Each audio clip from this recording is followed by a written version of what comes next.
You know what I could really go for right now? Literally anything that comes in a McDonald's carton, wrapper, or bag. Or a McDonald's cup. Yes, any of those items should do it. We've got your cravings covered. Now stop in for the flaky Filet-O-Fish, the crispy snack wrap, or large fries for just $2.99. Limited time only. Price and participation may vary. Cannot be combined with any other offer. Ba-da-ba-ba-ba. Hey, it's Cole Swindell, and when I spend 200 days a year rolling down the highway, the bus can start to feel smaller than a guitar case. Everyone wonders how I stay chill while the hours crawl by. Truth is, one good luck spin on Chumba, and suddenly the trip feels a whole lot shorter. Finding your space, even when there isn't much to spare. Need some chill? Let's Chumba. No purchase necessary. VGW Group. Void where prohibited by law. 21 plus TNCs apply. Sponsored by Chumba Casino.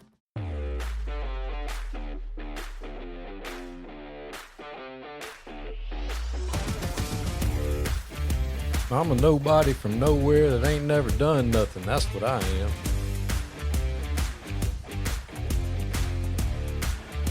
An old head. These young coaches, I tell you what, I can't figure these jokers out. They got a backpack on and tight something. I don't know what they're doing. They're getting on my nerves, I can tell you that. I know what ain't in the backpack. A string and a let me paint that line for you. That ain't in there. That's for sure.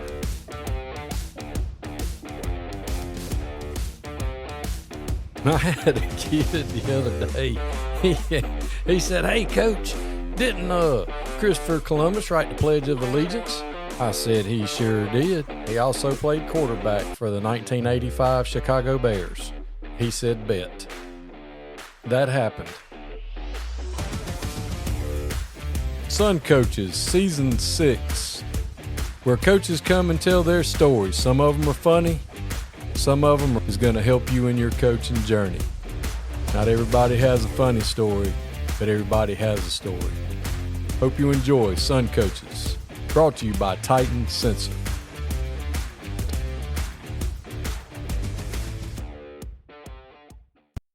Sun Coaches is proud to partner with Titan Sensor for Season 6 and 7. Titan is made in the USA, proudly founded and based in Texas. When you connect with Titan, you are not alone.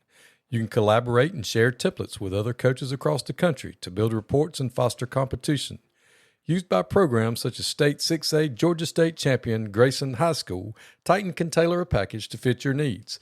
The eye in the sky never lies. Improve your team's performance with Titan. Welcome to Sun Coaches Podcast, Season 6, and I'm fired up today to be joined by the head coach at Berrien County, Coach Jackson Dean. Thanks for being on with me. I appreciate you having me. Well, Coach, you're a young buck, but where'd you grow up and go to school and play ball? Well, I grew up in Snellville, Georgia, went to school at South Gwinnett High School, graduated there in 2006. Then went to Valdosta State and played there from 6 to 10. So, was fortunate enough to be a part of some really good football teams at Valdosta State and some really good teams at South Gwinnett. So that's where I kind of got my football itch, I guess. So who was your high school coach? So I had Coach T. McFerrin, my freshman through junior year, and he just passed away recently. Legend. And then, yes, legend for sure. And then Coach John Small, who's at East Coweta right now. Yeah, he and I grew up playing against each other in Augusta. Okay. Yeah, I had him on a few episodes before you. So. Oh, nice. Yeah, I've just been bouncing around the state. That's right. He's kind of like my second father. He hired me a couple times after I graduated, so I've been around him a bunch. Well, that's awesome. What position did you play in high school? I played receiver in DB, and then when I got to college, I played receiver. Okay. Did you play any other sports in high school, or were you just a football kid? I did. I played baseball. Baseball was probably my main sport, but football was my love. So. Well, there you go. I always knew. Yep, I always knew that football. I wanted to be a football coach. Pretty early on, once I started playing, so I always kind of knew this is the route I wanted to go and the direction I wanted to go. So I'm just thankful I'm able to do it. And you were able to go to Valdosta State to play. And did y'all win a national championship when you were there? We did in 2007. We won it. That was my redshirt freshman year. I was kind of I always tell people that we traveled 9 receivers. I was the 9th. And I tell the kids this. I was the one that they had to bring me because I knew every single person's route. And our OC at the time, he would tell people, like, he is not the best one. He is not the 9th best wideout we have. But since he knows everything, he's able to travel because we can put him in whenever we need to. Hey, you got to make yourself expendable, man, and you can't be. That's right. That's right. You got to have a skill set, and that was your skill set.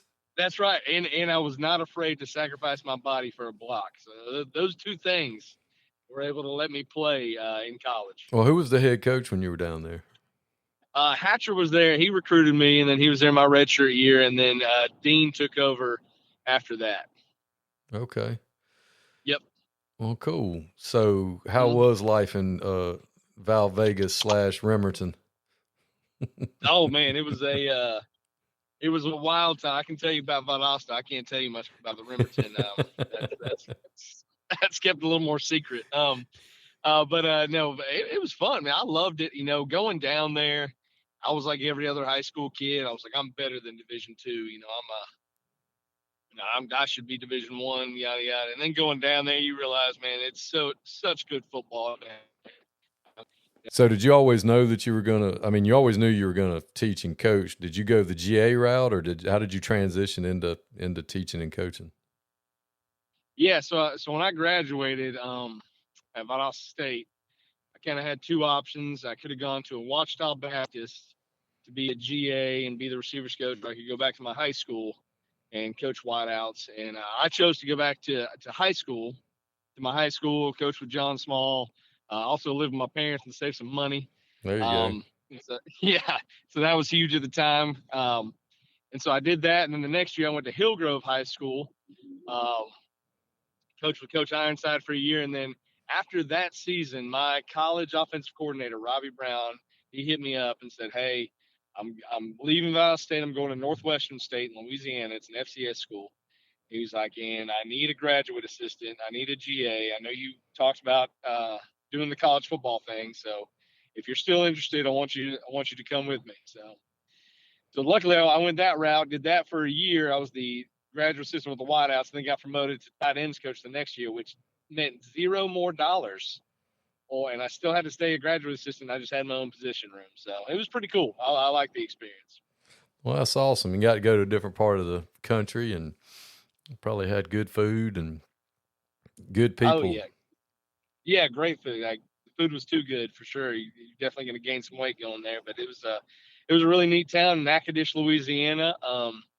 We were not too far from Shreveport and Monroe and things like that. But it was a great football town. Had a good experience. We beat Louisiana Tech when I was there, and that was a huge deal because they're FBS and all that stuff. So it was a fun time. I thoroughly enjoyed my time there in Louisiana. So you did that for 2 years, and then what did you decide to do? So then I went to Lowndes to be the receivers coach. Tucker Pruitt was going there to be the OC. Me and him had played college ball together, and he called me up, said he needed a wideouts coach. So I went with him down there. I was there for the first year as the receivers coach, and then Tucker left and became the OC at Valdosta High School. And I got promoted to passing game coordinator my second year at Lowndes. Okay. And who was y'all's head coach? Randy McPherson. He was the head coach. Oh yeah, another legend. Oh yeah, that dude, he taught me so much football. It was unbelievable. I was coming from college, thought I knew it all, and got down there and was like, I'm an inside zone, outside zone guy, which there's nothing wrong with inside zone, outside zone for those that are listening. But I thought I was going to do that for my whole life and just throw the ball every play. And I got down there, and now we are going to run power and counter down your throat because that is the Randy McPherson way. Yeah, gap scheme's the way to go, baby. I'm all for it. Yeah, I like inside and outside zone too, but if your kids can't count, They can they can gap down backer for sure. They can. Ain't no doubt. Yeah, that's when they ask, like, well, who was I supposed? What is your rule? That's all you need to do. What's your rule? And if you forget, just go gap down backer, and you're probably going to be right. Yeah. You have a 95% chance that you're going to be right if you block down.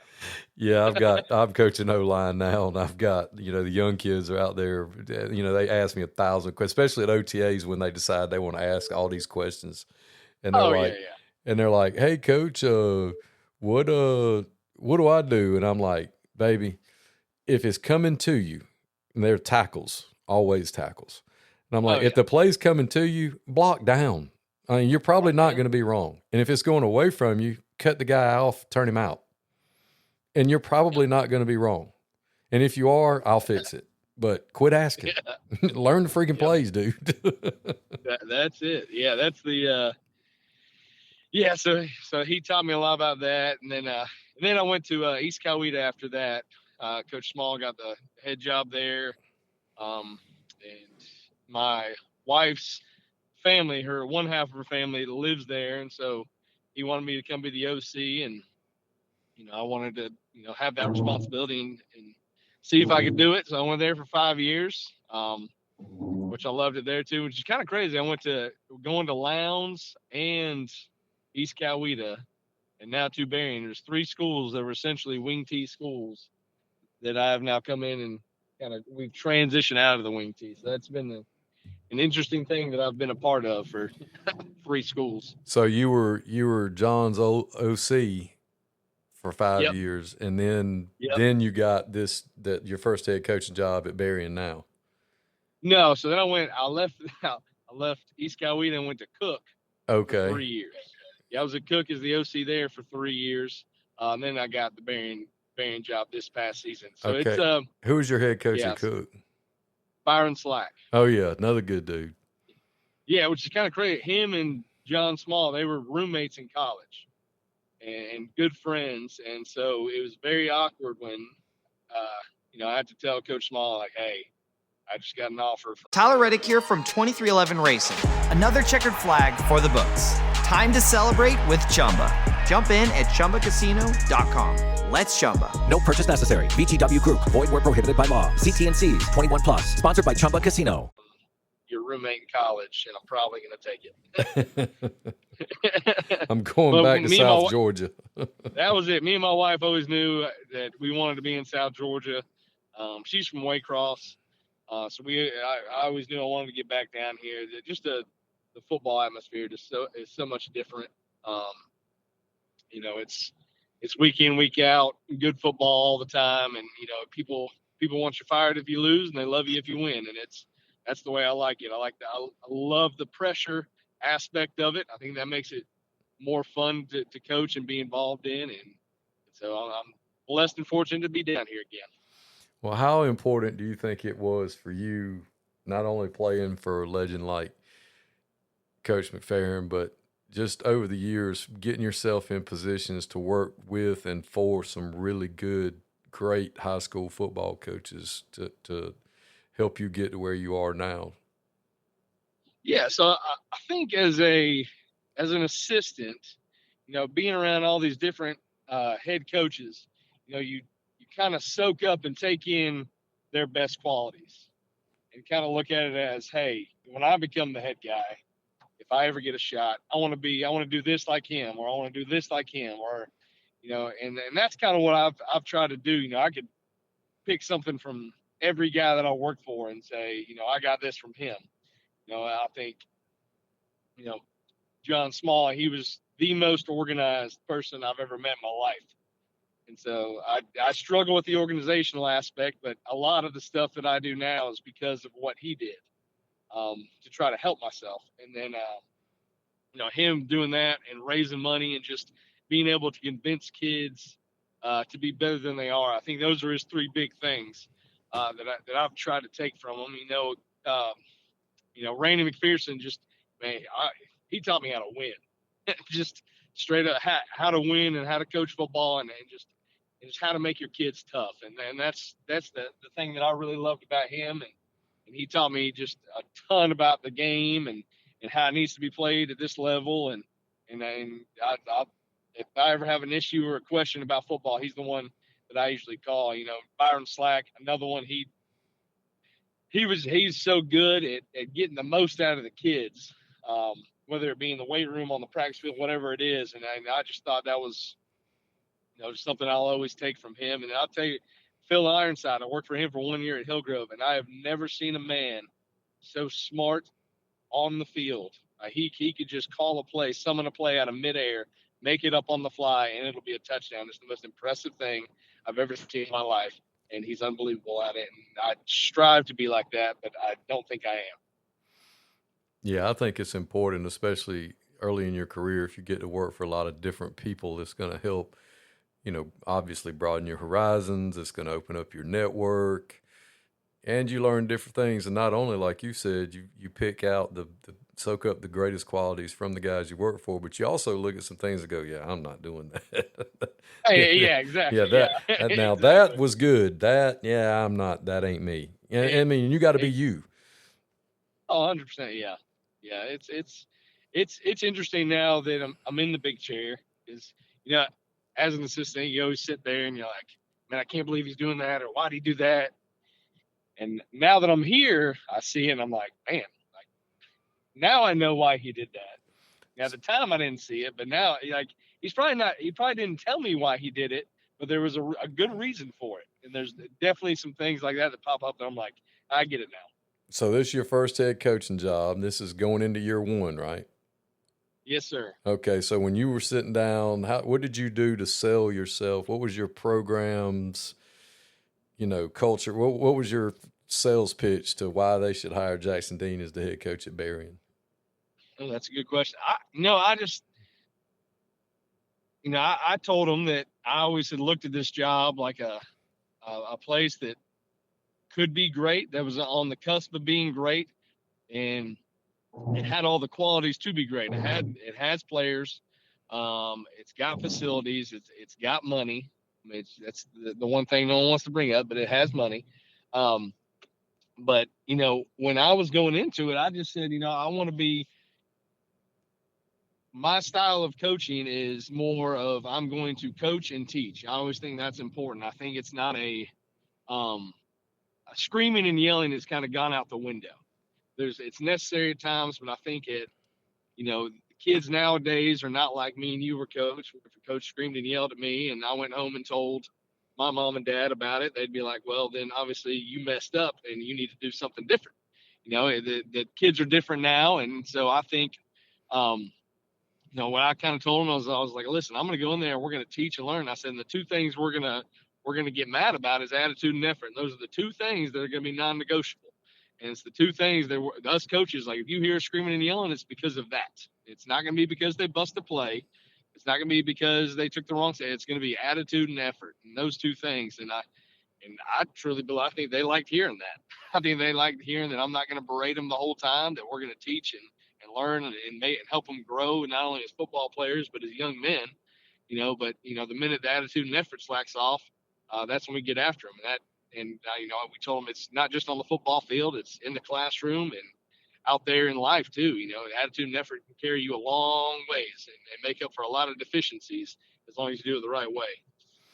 Yeah. A lot of things that you aren't told going in your first head coaching job are things that you just have to experience, that there's no way you could have been prepared for it. So is there anything in the past 6 months that just in general has occurred that you were like, yeah, nobody sat me down and told me it was going to be like this? I think it's just the amount of time you're on the phone. It's just phone calls from everyone and everywhere. And it's 90% of the time, it's not a good phone call. It's some sort of problem. Yeah. Which you kind of knew that. And then, I talked to John Small about it. I was like, hey, man, you didn't tell me I was going to be dealing with all these problems. He was like, man, the best part of your day is when you hit the grass. He's like, and then, because the minute you get off the grass, off that practice field, your phone's going to start blowing up, or you're actually going to check it now. He's like, so just enjoy all the moments on the grass. He's like, that's really the only time you get to be a football coach from here on out. Oh, there ain't no doubt. So how did you approach your first spring with your first head coaching job and this first year at Berrien? How did you guys do spring? Yeah, so we did 2 weeks straight. We tried to get as many of the track kids out as we could because we had a bunch of guys compete for state, which was great. So we did 2 weeks straight, back to back. We scrimmaged ourselves. We did a little red and gray game. Divided up the teams as evenly as we could, and we did kind of a powder puff game as well before, which they hadn't done there. So we had a lot of community involvement. A lot of people showed up to it, which was great. We're going to hopefully continue to build that.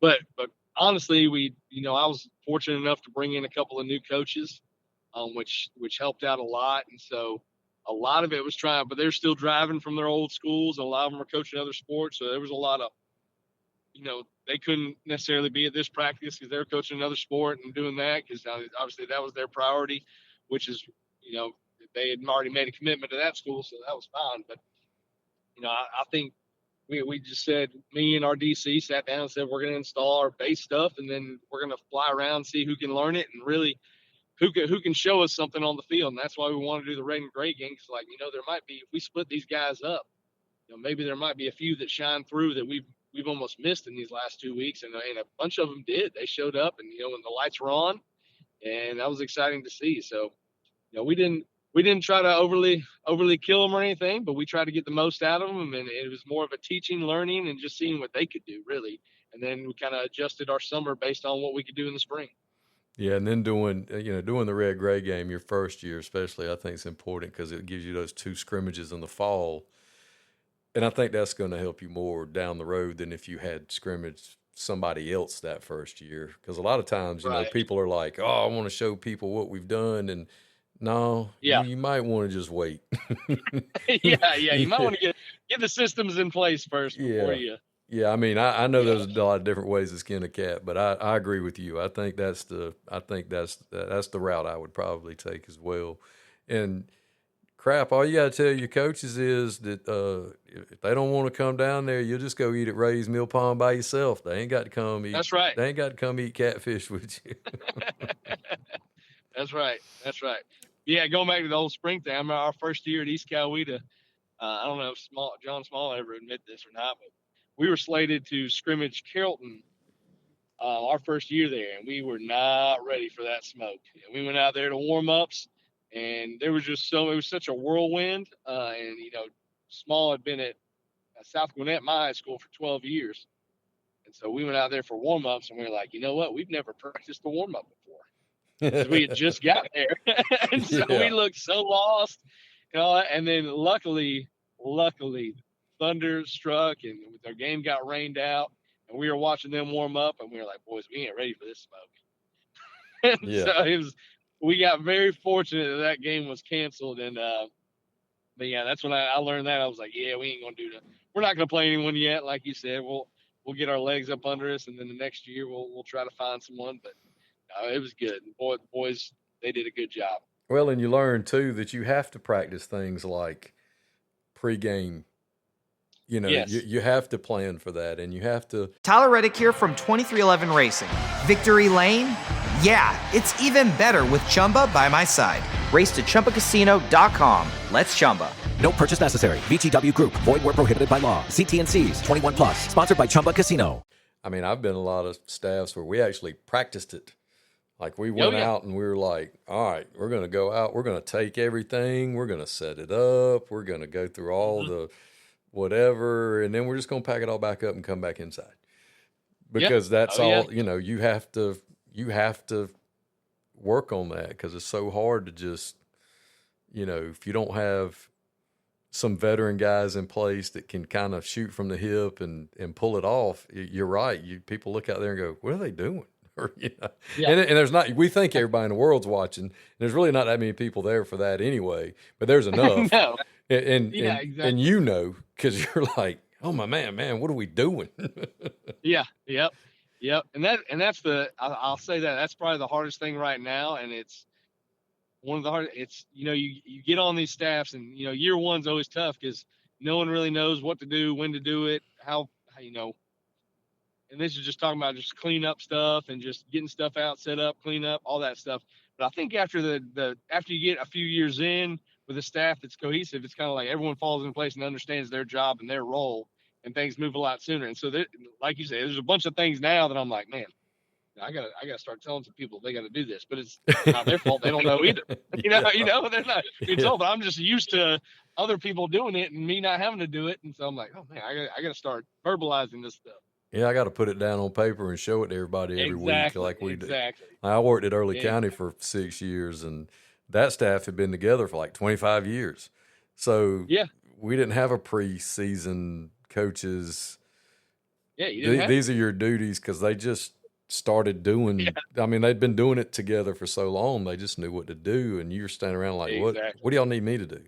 And then you kind of fit in, and you found your groove and what you were supposed to be doing. But when you're the big check, you got to sit everybody down and go, all right, Lamb, this week you got laundry.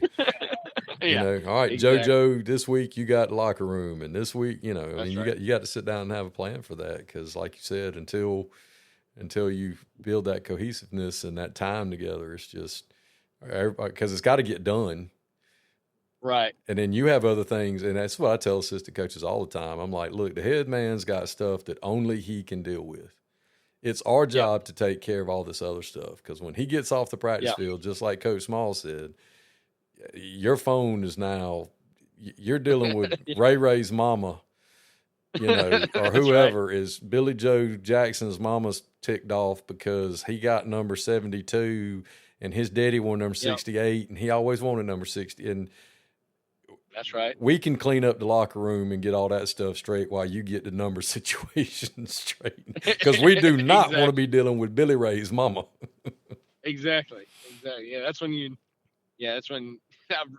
one of the things I have learned the last 6 months, I'm like, man, I'd much rather do laundry than have to call this person back. Talk to this person. I'd much rather go in there and push a button, flip it over to the dryer, and make this phone call. So how have y'all structured summer? Are you doing 3-day, 4-day? How'd you do June?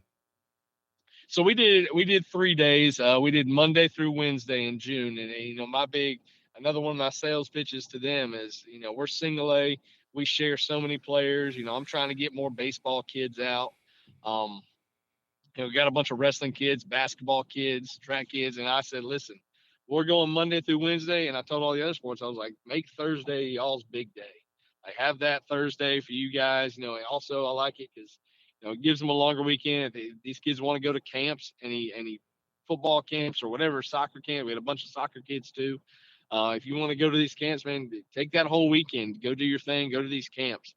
So we went Monday through Wednesday in June. Now we're going 4 days a week. We actually just had a 7-on-7 with Atkinson and Turner today, which was good. And then next week we'll go to Atkinson. I think there's 10 teams in an OTA next week that we'll be a part of, so that'll be good. And then the next week it's on and popping then with acclimation, and then we'll get it fired up. And the next week put pads on and go to Charlton and see what we can do.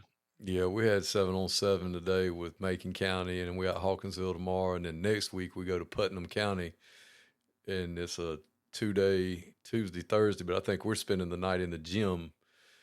And we're going to treat it like a little mini overnight camp deal. So we're going to stay up there, and that'll be interesting. Yeah, we did that. We did that at Cook. We went over to Camden and stayed overnight in the gym. It was good. I liked it. It's a lot now. Well, when you were in high school, we used to take y'all to camp. It was the end of the summer, and you do camp, and you do 2-a-days, 3-a-days, really 3-a-days, sometimes 4-a-days. If you got a special teams practice in there, and if you counted county fair in the morning as the actual practice, and and it was providing a good experience, and we hated it as coaches, and any coach that says they actually enjoyed it, they're lying, because it was just as bad on us as it's just long, and you're away from home, and it's terrible, and you're having to deal with 60, 70 teenagers at night. And that first night, they're all geeked up, and then they don't have any trouble sleeping after that first night. So, but it's a cool thing to do. You're right. It is fun, and it provides a good experience for the kids. to do that. So y'all got OTAs in July. How does y'all school schedule work as far as when y'all start school? Are y'all early starters, or do y'all start later than most people? We start August 8th. And so we'll scrimmage August 1st, and then we'll have kind of a bye week that next week, and then we'll play Cook the 15th. So we start the 8th. And y'all start off with a rivalry game. I know, and it's the school I came from, so that's just wild. And unfortunately, we got to go there. I was like, man, why can't we play them at home? But yeah, I'll go over there. I got a kind of crazy. I go back to the old team, and then the next week is Lanier, which is where David Dean's at, some old college head coach. So I got to play them back to back. Yeah, those two rivalry games right there, because Cook, Lanier, and Berrien. I mean, I don't know who claims who, but I know that those are big, right there in the area together. Yeah, it's turning. Us and Lanier it's turned into a pretty good rivalry over the years, and so we look forward to both those games. They're not going to be easy games by any means. Both coaching staffs are really good, and they both got players and dudes. So hopefully it'll be a good tell of the tape of where we stack up. So what was your first priority when you came in as the head coach? Was it weight room? Was it assembling a staff? Getting the Avengers to unite? I mean, what was your first what was your first thing that you were like, all right, I got to get on my checklist, here's the things I got to make sure I get done? Yeah, the staff was kind of already in place. I'd kind of known who I was gonna get to come with me, which I was very blessed and fortunate to have that. I had some guys already I'd reached out to and say, if I get this, I know I'll have X amount of spots. So that was good. Then it was just a matter of getting them here during spring ball. But, the big thing was getting kids back out to play. I think they had ended the season with like 24 kids total on the roster. And they had started the season last year with about 60 to 70. And so it was just, trying to, go down the halls and recruit kids out of the hallways and trying to get them back out to play, which is good. I mean, we've had, all summer we've been 50 plus in the weight room every day. So that was really the biggest thing, was just getting kids to come back out and play and really fall in love with the game again. Well, a lot of that has to do too with, being younger, being enthusiastic, and building relationships with those kids. How important do you believe that is, especially this day and age, with not only college ball, but high school ball becoming so transactional? Yeah, it's probably the most important thing is building those relationships and, being able to sit down and have, normal conversations with them, and not just, not make it all about ball all the time.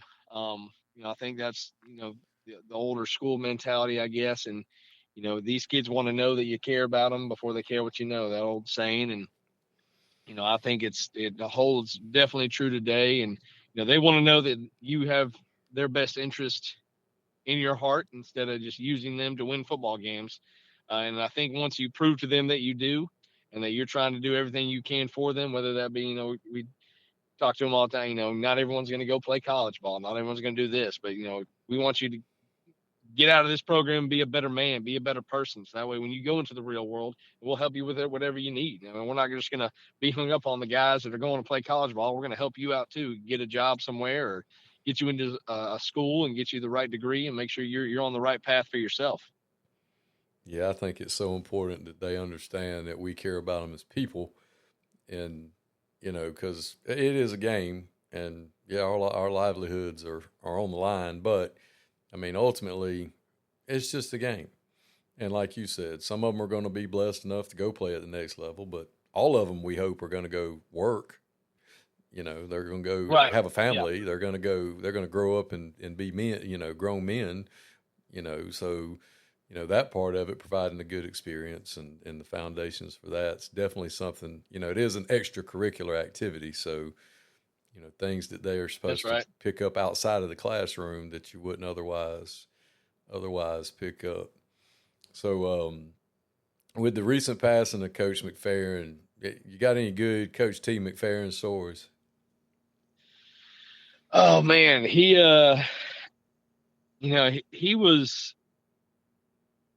he was such a good motivator and getting the most out of his players. You know, he was an old school guy, but he was not old school tough. And, you know, he would do things like he'd get mad at us during practice, and he'd be like, all right, everyone knew he was mad. But he'd be like, everybody get on the line. He'd be like, get on the line. And he'd make us run a half gasser just across the field and back. And it wouldn't be timed, wouldn't be anything like that. And he'd get done and he'd be like, don't ever make me do that to you again. I know you don't. And we're like, dude, we just jogged 100 yards. We're fine. But he was more so the guy that, like, he was like a grandparent you didn't want to disappoint. Yeah, he was that kind of motivator. Like, he'd just look at you. He wouldn't really yell, just, I'm disappointed in you and what you did. And you would just feel so awful. You're like, I never want to disappoint this man again. But now he, there's one good one. He was, I was on the bottom of a dog pile one time. I caught a pass, got tackled, and somebody grabbed me in my area or kicked me there. Yeah, so I got up, and I was a fiery football player back in the day. And so I took my cleat, I hope my players aren't listening to this. I took my cleat and stuck it in between his face mask and his head. I kicked him. And so I got a penalty. And the refs talked about throwing me out of the game. Well, Coach T called me off the field and grabbed my face mask and pulled me down to him, because I don't know if you ever saw Coach T. He was about 5'2". Yeah. And so he grabbed my face mask and he'd pull you down to his level, and that's when you really knew you messed up if he did that. and so he looked me dead in the eye and he said, Jackson, what are you doing out there? And I said, Coach. He grabbed me in my nuts. And he goes, and he just goes ballistic on the referees, screaming, they're grabbing his nuts. They're grabbing him in the nuts. And he just loses his mind screaming, they're grabbing him in the nuts. And it was just, like, at the time, it was just like, oh, yeah, he's defending me. But looking back, it's like, I cannot believe that guy was just screaming that. He went from mad at you to mad at the refs. Yeah, mad at the refs. Hey, he was taking up for his babies, man. That's what you're That's right. He did. He did. Makes you want to play for guys like that. That's right. Did you play with JT Black at Valdosta State, or were y'all the same time, or was he after you? He might have been after you. Oh, I think he was after me. Yeah. Okay. So I can't. So many national championships at Valdosta State. It's hard to keep up with. Yeah, they all run together. Yeah. Who was there when? Was my boy that was the quarterback at Lowndes went and played quarterback at Valdosta State. Barrett Wilkes? Yeah. Was he there with you? Yeah, so he was there as he was a senior when I was a freshman. Okay. B-Dub. Yep. Yeah, he used to tickle me. We were at Crisp together, and I'd sit up in the press box and help him chart plays. And we'd call a play, and we're running the Leach stuff, and Coach Pender was the head coach, and Coach Pender, Sean had played for Valdosta State and played Leach and them. So, he was a receiver too. And so I'd say, what's the play, coach? So I'm writing it down, and he'd turn around and he'd say the play, and he'd throw his hands up like, tug. And I'm like, wait a minute. Barrett Wilkes is not the quarterback. Our guy's the quarterback. Yeah, that's right. Don't matter. This is a touchdown. Watch this. This is a touchdown. And anytime we didn't get it, he was just such a good dude. He was just had such a good personality. It was hard to believe that he was like he was just free spirit, just kind of. Yeah. I don't know. The kids loved him, and he did a great job. But it was just funny. He'd just look over me and he'd throw his arms up. And I'm like, dude, you're not the quarterback. And he's like, don't matter. Don't matter. They can't cover it. They can't cover it. Yeah, so, he was one of them guys, and I'll say this: a lot of them dudes that year, the older class, Valdosta State was not a place where it was kind of like the seniors didn't like the freshmen, where everyone kind of took care of each other, so it was good. I mean, there's guys like Barrett, Sean Calhoun was there at the time. Tyler Arndt, he was a senior when I was a freshman. So a bunch of big time coaches too, but they all, they looked after you and took care of you and helped you out. If you had questions about the offense or anything, they'd help you out. But it was just a good group of guys there. Well, and having that network too helps when you get your first head coaching job, because not only the guys that you've coached with that you can call on for advice, guys that you went to college with that are now coaching and have been successful, you can call them, and because y'all are more like the same age and peers, and you can be like, hey man, let me tell you what happened today. How did you deal? Exactly. How did you deal with this? So that's got to help. And there's a pretty good coaching fraternity in the state, guys from Valdosta State. So that's probably good to draw on as well. It is. It's a good group of guys. So what are some things about high school ball that over your 15 years or so of coaching that's changed? So now that you've gotten your head coaching opportunity, what are some things that have changed about the game that you think you might have to think about now that just wasn't a thing when you were first getting in? I mean, even though as an assistant you don't think about a lot, just doing your job, right? But as far as how the game's changed, what are some things now that you're like, oh yeah, Coach McFerrin Coach Small didn't have to deal with this that you have to deal with now? Yeah, I think a lot of it is technology wise has made huge leaps and bounds, obviously with Huddle and all that stuff. I think when you're talking about the 3 days and 4 days and all that kind of stuff we used to do back in the day, how we don't do it now. Like you said, it was miserable for coaches, and I think it was just overkill back in the day. I think nowadays you can do it. You can be more efficient with your time. I'll say that, and the kid's able to go home and watch film, and you'd be able to track if they're actually watching film. That saves a lot of time because back when I was in high school, I remember watching. We'd walk in the film room, and they'd have the VHS tapes out, and they'd be like, "All right, we got this play marked from this game and this play marked," and it would just take forever. And nowadays, you can just make a playlist in 2 minutes and send it out to your kids on Huddle and say, "Hey, watch this," and put notes on it and see what they did wrong. And so I just think, not so much that I think the game has been made easier for coaches in terms of that aspect and getting more out of your kids. The kids can learn more ball, I think, than back when we played, because they just have access to so much more with the internet and Huddle and all those resources. But it's also a crutch as well, because now Coach T did not have to deal with having someone set up Huddle for him on Friday night and what happens when it goes down, because it's going to go down. And so that's the one thing that he did not have to deal with, and those coaches did not have to deal with. And so I think that's kind of a pain, because it does become a crutch that you lean on so much that when it goes down, it's like, I can't believe this. How did this ever happen? And you're just like, man, how did they coach, 80 years before we had Huddle? They did just fine without it. Yeah. And so, I think it's a win and a loss at the same time with how much technology we have. Sometimes you're just like, just get off the field and we'll just coach and play ball. And there's a lot of now modern coaching at high school level, teaching from the tape. So, you don't do as many corrections on the field, and you don't do as many run it again. Let's get as much as we can filmed, and then we'll correct it from the tape. And I don't like it, but that's what we do now. And the kids, some of them get it, some of them don't. But I do agree with that 1,000%. The access that you can show them and over and over and over, and they can watch it on their phone, they can watch it on their iPad, they can watch it whenever they want to watch it, and tracking them and all that other stuff. So I agree with that. That's definitely awesome. So what are you thinking about year one? What did the Berrien Rebels look like going into the fall this year? And you got a tough region and first year. So what are things looking like for you guys as summer's getting on the short end of the stick?